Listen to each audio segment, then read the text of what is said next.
Hello friends, आपका हमारे channel A to Z teaching student में स्वागत है। तो आज का हमारा जो टॉपिक है रिवाइज क्लास।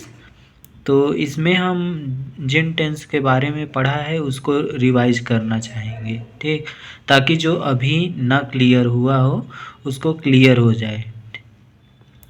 तो चलिए वीडियो को शुरू करते हैं। हिंदी वाक्यों से अंग्रेजी वाक्यों में परिवर्तन की प्रक्रिया, process of the conversion from Hindi sentences to English.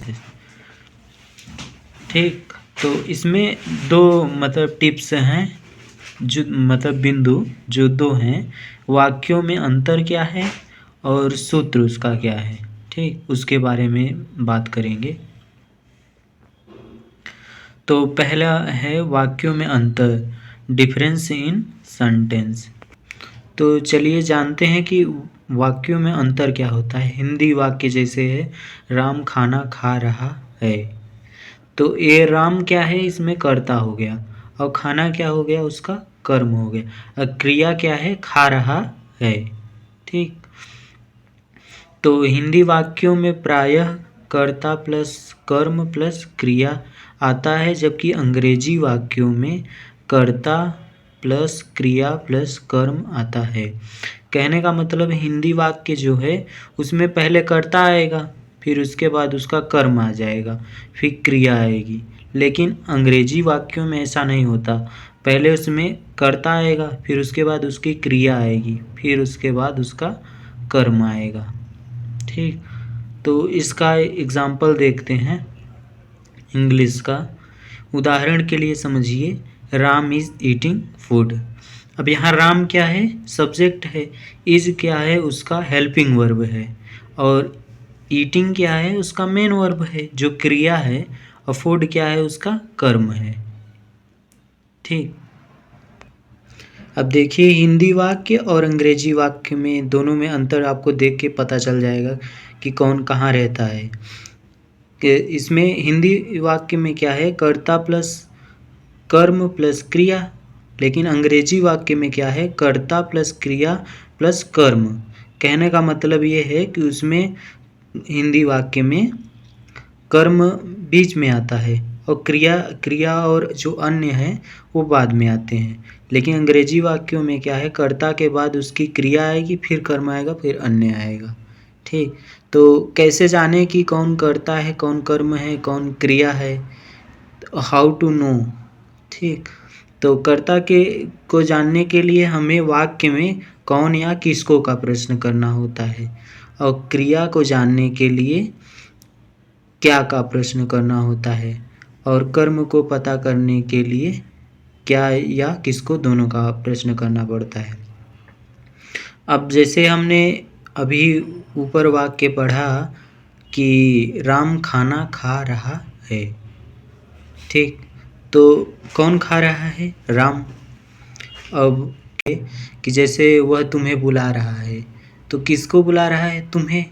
तो इस तरह से होता है कि सब्जेक्ट को पता करने के लिए वाक्य में इस प्रकार के प्रश्न किए जाते हैं। अब जैसे क्रिया की बात की जाए तो राम क्या खा रहा है या क्या कर रहा है, तो खाना खा रहा है। ठीक, खा रहा है मतलब, अब कर्म क्या है, क्या खा रहा है, तो खाना। ठीक,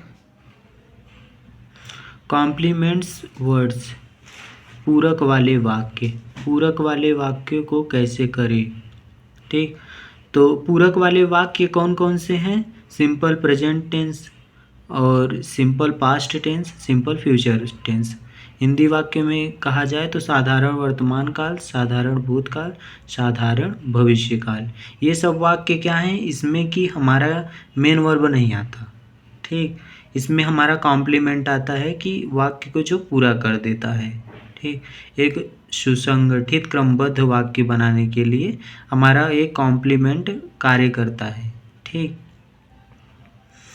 तो हमारा पिछले वीडियो में हमने जिस प्रकार से बताया था कि subject plus helping verb plus object plus main verb, इस तरह से, तो शायद ये आपने सोचा होगा कि ये कैसे पता चल जा रहा है कि ये किस प्रकार से बोला जा रहा है या कैसे समझें। तो चलिए इसमें बताते हैं कि किस प्रकार से आप वाक्य को समझ सकते हैं। अफर्मेटिव का क्या रूल है, निगेटिव का क्या है, इंट्रोगेटिव का क्या है, इंट्रोगेटिव विद निगेटिव का क्या है। तो चलिए शुरू करते हैं। सूत्र बनाने की विधि, मेथड ऑफ मेकिंग फार्मूला। ठीक, अफर्मेटिव सेंटेंस में स्वीकारात्मक वाक्य कर्ता प्लस सहायक क्रिया प्लस पूरक प्लस अन्य। इंग्लिश में देखा जाए तो subject plus helping verb plus complement plus other. अब देखिए जैसे कि हमने सिंपल प्रेजेंट टेंस में जो पिछला हमारा वीडियो था कि उसमें बताया था जिस वाक्य के अंत में केवल है, हूँ, हो इत्यादि शब्द हो तथा उसमें कोई मुख्य क्रिया न दी गई हो। ठीक, तो उसका हेल्पिंग वर्ब क्या था, इज एम आर। तो यहाँ अगर सूत्र पर अप्लाई किया जाए तो सब्जेक्ट हेल्पिंग वर्ब हमारा क्या अभी हमने बोला, इज एम आर, फिर उसके बाद कॉम्प्लीमेंट प्लस अदर। ये अफर्मेटिव में अप्लाई कर दिया जाए तो हमारा सूत्र बन सकता है। तो हमें इतना बस थोड़ा ध्यान देना है कि अफर्मेटिव वाले वाक्य में subject plus helping verb plus complement plus other आता है। ठीक, तो अब चलिए दूसरा देखते हैं निगेटिव सेंटेंस में। निगेटिव सेंटेंस में क्या है, नकारात्मक वाक्यों में कि कर्ता प्लस सहायक क्रिया प्लस नहीं प्लस पूरक प्लस अन्य आता है। ठीक, ये क्रम बाय क्रम आता है। ठीक, तो अगर इसमें हम इज एम आर का अप्लाई करें तो कर्ता प्लस इज एम आर और प्लस नहीं प्लस पूरक प्लस अन्य, यानी कि subject plus is am are plus not plus complement plus other. अब इंट्रोगेटिव सेंटेंसेस का बात किया जाए, प्रश्नवाचक वाक्य के, यदि क्वेश्चन वर्ड वाक्य के पहले आए तो सहायक क्रिया प्लस कर्ता प्लस पूरक प्लस अन्य, यानी कि हेल्पिंग इंग्लिश में बोला जाए तो helping verb plus subject plus complement plus other. अगर इसमें हम अप्लाई करें हेल्पिंग वर्ब का तो is am are plus subject plus complement plus other, तो हमारा सूत्र रेडी हो गया। ये सिंपल के लिए है ओनली, क्योंकि इसमें मेन वर्ब नहीं आ रहा है। तो बी नंबर कंडीशन क्या है, यदि क्वेश्चन वर्ड वाक्य के बीच में आए तो प्रश्नवाचक वाक्य प्लस सहायक क्रिया प्लस कर्ता प्लस पूरक प्लस अन्य, question word plus helping verb plus subject plus complement plus other. तो यहाँ अगर हम रूल को अप्लाई करें यानी हेल्पिंग वर्ब को, तो question word plus is am are plus subject plus complement plus other. इसमें एक नोट को ध्यान देना होता है कि जैसे कि हमारा फ्यूचर सिंपल फ्यूचर टेंस में जो आएगा तो उसमें एक चीज़ रहेगा कि हमारा अगर जैसे इंट्रोगेटिव सेंटेंस है तो उसमें हमारा सहायक क्रिया क्या होता है, will be oblique shall be. ठीक, तो बी को हमें कहाँ यूज़ करना है, यही कि इसीलिए हमने बताया है नोट, जैसे प्रश्नवाचक वाक्यों में कर्ता के बाद बी ऑब्लिक बी यानी कॉमा बीन का जैसे शब्द आते हैं। कहने का मतलब अगर जैसे हमारा रूल है तो सब्जेक्ट है, ठीक, आप पहले तो हेल्पिंग वर्ब लिखेंगे फिर उसके बाद सब्जेक्ट लिखेंगे, सब्जेक्ट के बाद वी यूज़ करना है। ठीक, तो चलिए अब इंट्रोगेटिव विद निगेटिव सेंटेंसेस को देखते हैं। ए नंबर कंडीशन क्या है कि क्वेश्चन वर्ड वाक्य के पहले आए तो सहायक क्रिया प्लस कर्ता प्लस नहीं प्लस पूरक प्लस अन्य।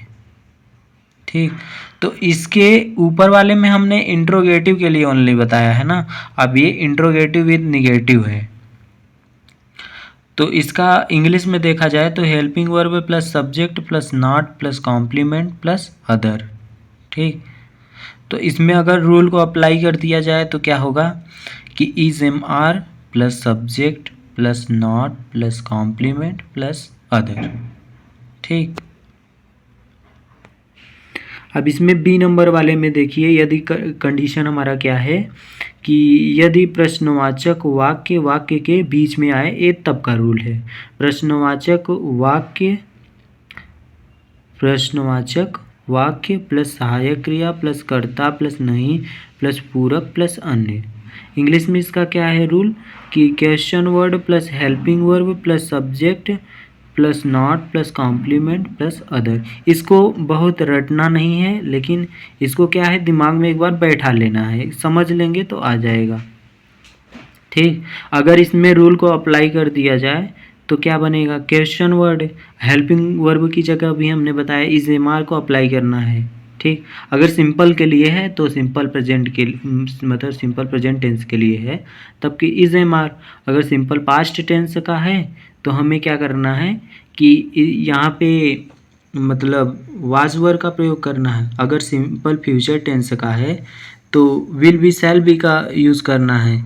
तो यहाँ अगर मान लीजिए सिंपल फ्यूचर का है तो हमने यहाँ नोट में बताया है कि सब्जेक्ट के बाद हमें नॉट के बाद हमें क्या लिखना है बी। ठीक, तो अगर हम सिंपल प्रेजेंट टेंस के लिए रूल अप्लाई करें तो यहाँ क्या होगा कि question word plus is am are plus subject plus not plus complement plus other. ठीक, और इसमें नोट थोड़ा ध्यान दे लीजिए, नकारात्मक वाले वाक्य प्रश्नवाचक वाक्य में कर्ता के बाद नहीं, कर्ता जो है यानी सब्जेक्ट के बाद नहीं लिखेंगे, नहीं के बाद हम बी और बीन का प्रयोग करेंगे। जैसे बी आएगा शैल बी, विल बी, ठीक, तो उसको लिखा जाएगा। तो इसके हमने 2 एग्जाम्पल लिए हैं समझाने के लिए, थोड़ा देख लीजिए आपको समझ में आ जाएगा। तो देखिए जैसे पहला वाला है कि क्या वह तुम्हारा भाई होगा, क्या वह तुम्हारा भाई होगा। ये अब भाई होगा से हमें पता चल रहा है कि हमारा सिंपल फ्यूचर टेंस का ये मतलब कौन सा वाक्य है, फर्स्ट इंट्रोगेटिव है कि कहने का मतलब इंट्रोगेटिव सेंटेंस है। ठीक, तो विल ही, अब यहाँ हमारा सब्जेक्ट क्या है, सब्जेक्ट हमारा अदर वाला है, तो यहाँ हम शैल का प्रयोग करेंगे नहीं, तो will he be your brother. अब जो ये बी है हमने यूज़ किया है तो ये सब्जेक्ट के बाद यूज़ किया है। ठीक, अगर इंट्रोगेटिव विद निगेटिव का दूसरा वाक्य देखिए कहाँ हमने बी का यूज़ किया है, क्या वह तुम्हारा भाई नहीं होगा, क्या वह तुम्हारा भाई नहीं होगा। तो इसका ट्रांसलेशन वैसा ही है, नॉट का प्रयोग हमें सब्जेक्ट और बी के बीच में करना है। ठीक, तो will he not be your brother. अब देखिए यहाँ हमने बताया अभी नोट में कि नकारात्मक वाले वाक्य प्रश्नवाचक वाक्य में कर्ता के बाद नहीं यानी सब्जेक्ट के बाद नहीं लिखे हैं, फिर उसके बाद प्लस बी या बीन। जैसे मान लीजिए कि अन्य वाक्यों में जैसे बीन आता है, हैव बीन, हैज़ बीन, ठीक, तो इसके बाद ही लिखा जाता है। तो ही नॉट बी योर ब्रदर। तो आज का वीडियो आपको कैसा लगा इसमें कमेंट कीजिए, वीडियो को लाइक कीजिए, चैनल को सब्सक्राइब कीजिए, शेयर कीजिए। Thank you for watching video. तो मिलते हैं अगले वीडियो में।